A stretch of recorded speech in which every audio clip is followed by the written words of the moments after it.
Sagalina kafe di madani.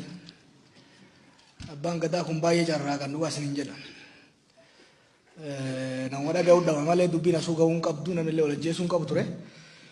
Talataa dhumaa haa godhu jibbaata dhumaa haa godhu. Garuu waa laman argee arras waan amma duras nu hunduu itti jiru. Warri mootummaatis warri abaa'ootis nu sobaa jiru isin sobaa jiru. Warri abbaatii gadaatillee sossobaa jiru. Sossobbi illee hin ta'u sobni illee hin ta'u dhugaa isin hin jaa. Dubbii kan sirriitti keessa beekaa akkuma yeroo adda addaatti jedhetti waan Dr. Alamuun kaases dhugaan ragaa bahu hin jira. Waan obbo Daawud Jaanis dhugaan ragaa bahu hin jira. Sobni fafakkeessan ani quba itti qabuu danda'u illee ni jira. Amma san keessa deemuun baay'ee barbaachisaa natti hin fakkaatu.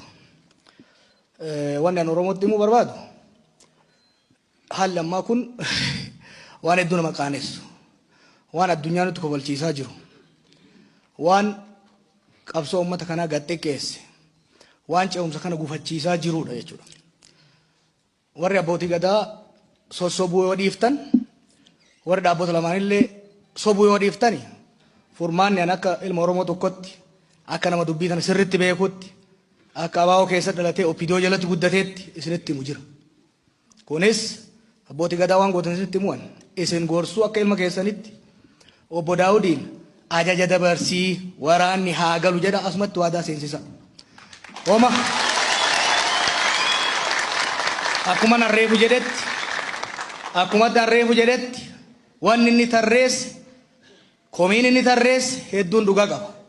Komiin tarreesse sun garuu waraana kana galchuu waan isa dhoorguu miti jechuudha. Ana ajajoota waraana bakka adda addaa jiran kallattiin qunnamee dubbisee jira. Akkuma miidiyaatti yanitti dhuunfanis kan jedhan dhaabni kun ajaja yoo ka dabarsu taate nu guyyaa barumtaa mooratti galuudhaaf qophiidhaa jedhanii jiran jechuudha. Hogganoota jaarmaa kana keessa jiranis hedduu isaanii dubbisee jira. Kana kan muruu danda'u amma homaa wanni irratti hullu hin jiru namoonni cinaa jiru hangafa kiyya nama abbaa kiyyaa obbo Daawud Ibsaati gara isaaniitiin. Kana irraa irra hin qabina sababallee hin tuulina yoo dhugaadhaaf Oromoof qabsoofnaa biyya kana ceesifnaa jaallan nu biraa kufan san gatii itti goona kan jedhan taate obbo Daawud Ibsaa har'uma labsa dabarsuudhaan waraanni akka galu gochuu gara isaaniitiin. Gama warra ODP'tiinis qulqulluu of fakkeessanii dhiyaachuun soba. Gaafa duraa gaafa Eertiraa deemuu turan keessan ture quban qaba. Qaamni sadaffaa biraan barbaachisu Oromoo jidduutti abbootii gadaa qabadhaa deemaa jennaan abbootii gadaa dhiisanii gadeeman isaanii. Lama erga dhaabni kunis galee jidduutti abbootiin gadaa fi hayyoonni rakkoon akkanaa akka hin uumamneef Oromoo jidduutti waliigalteen akka uumamuuf waltajjii qopheessanii turan. Waltajjii san kan fashalse abbaa gadaa waajjiratti yaamee kan doorsise nu warra gargaares kan doorsise abbootii qabeenyaa gargaares doorsisaa turan warri mootummaatilleen. Sanii asis yeroo manguddoon gara Wallaggaa deeman osoo manguddoon nama dubbisuu deeman bira hin gahin manguddoon deebi'a isin fixuu jedhanii jedhanii sodaachisaa turan. Erga manguddoon achi ga'aniin kijiba miidiyaadhaan dabarsanii manguddoon tumamtee saamamtee jechaa turan. Isinitti himuu Oromoo mootummaa kana keessa araarri Oromoo keessa akka hin buune ka barbaadu sirna haaromsaa amma deemu kana keessa kan jiru wayyaareef dalagaaf sheeyxana biraatiifuu kan hin beeyne jira jechuudha.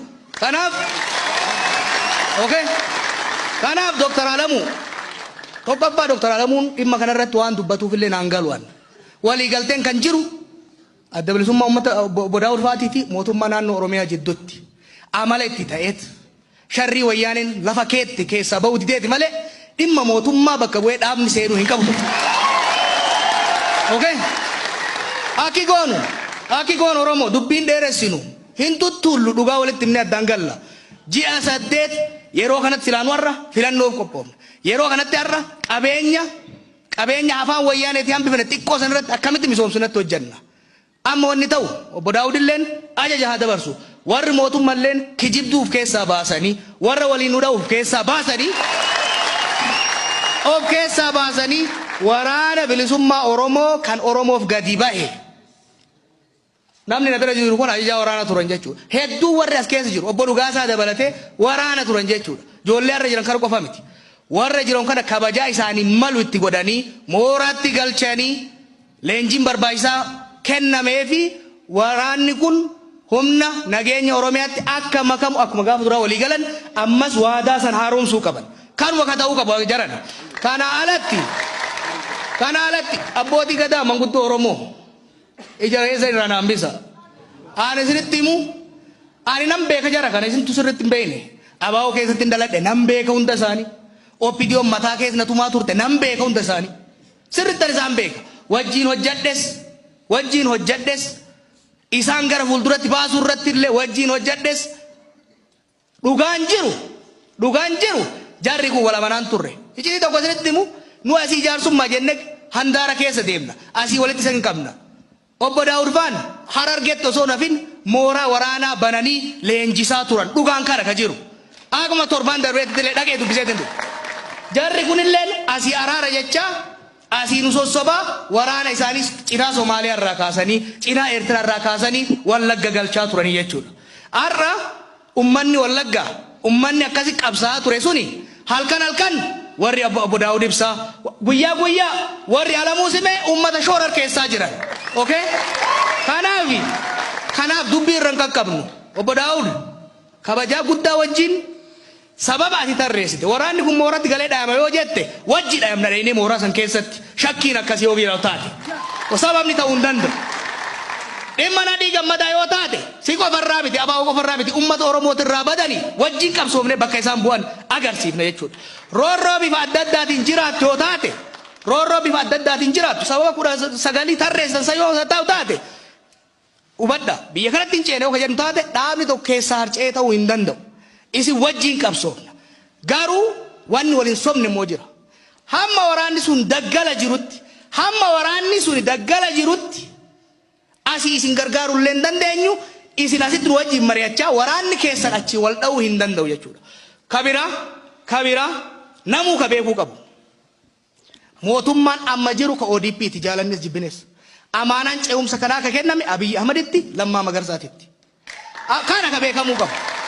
Mootummaan lamaa miti kan jiru mootummaan tokkicha. Mootummaan kun rakkoo yoo qabaate hin gorsina itti iyyina abbootii gadaatti manna yoo didan akka barnetti karaa itti cufne hiriira itti baane likki itti galchina malee qawween itti hin deemnu jechuudha. Kanaaf abbootii gadaa dubbii haa gabaabsinu. Dubbiin gabaabsu wayya. Waan gootanii yaadallee nurraa fuutanii qalbillee nu hirina wallee nu lolchiisina gahe waan gootan jara nu gaafadha. Daawud Ibsaatiin gadi bahee har'a isin duratti har'arraa kaasee lolli haa dhaabatu har'arraa kaasee waraanni bilisummaa Oromoo ajajni itti kennamee jira mooratti haa galuu haa jedhu.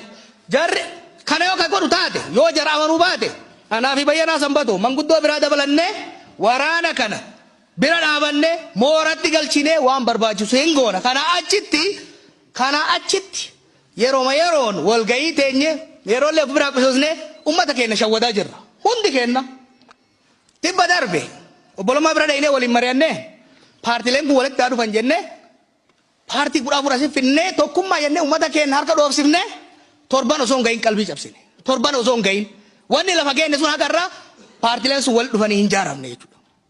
Kanaafi ofis sobne walis sossobaa hin deemnu. Obbo Daawud labsa dabarsi waraanni haa galu isinilleen hattuu fi warra shayxaana ta'e nama lolchiisu ka olola gandummaa fi naannummaa mootummaa Oromiyaa keessa galchee isin bira taa'ee ummata Oromootirratti gandummaa labsu murnummaa labsu ummata keenya addaan qoqqoodu of keessaa baasa kana godha. Kana yoo ka gootan taate karaan hin dhufa yoo kaan immoo callifne yoo kadi sobaa oollu taate of sossobaa biyya tanas kokkofalchiisatuma qiletti galchuuf deemna. Kanuma jechuu barbaada. Noof oolcha galtooma.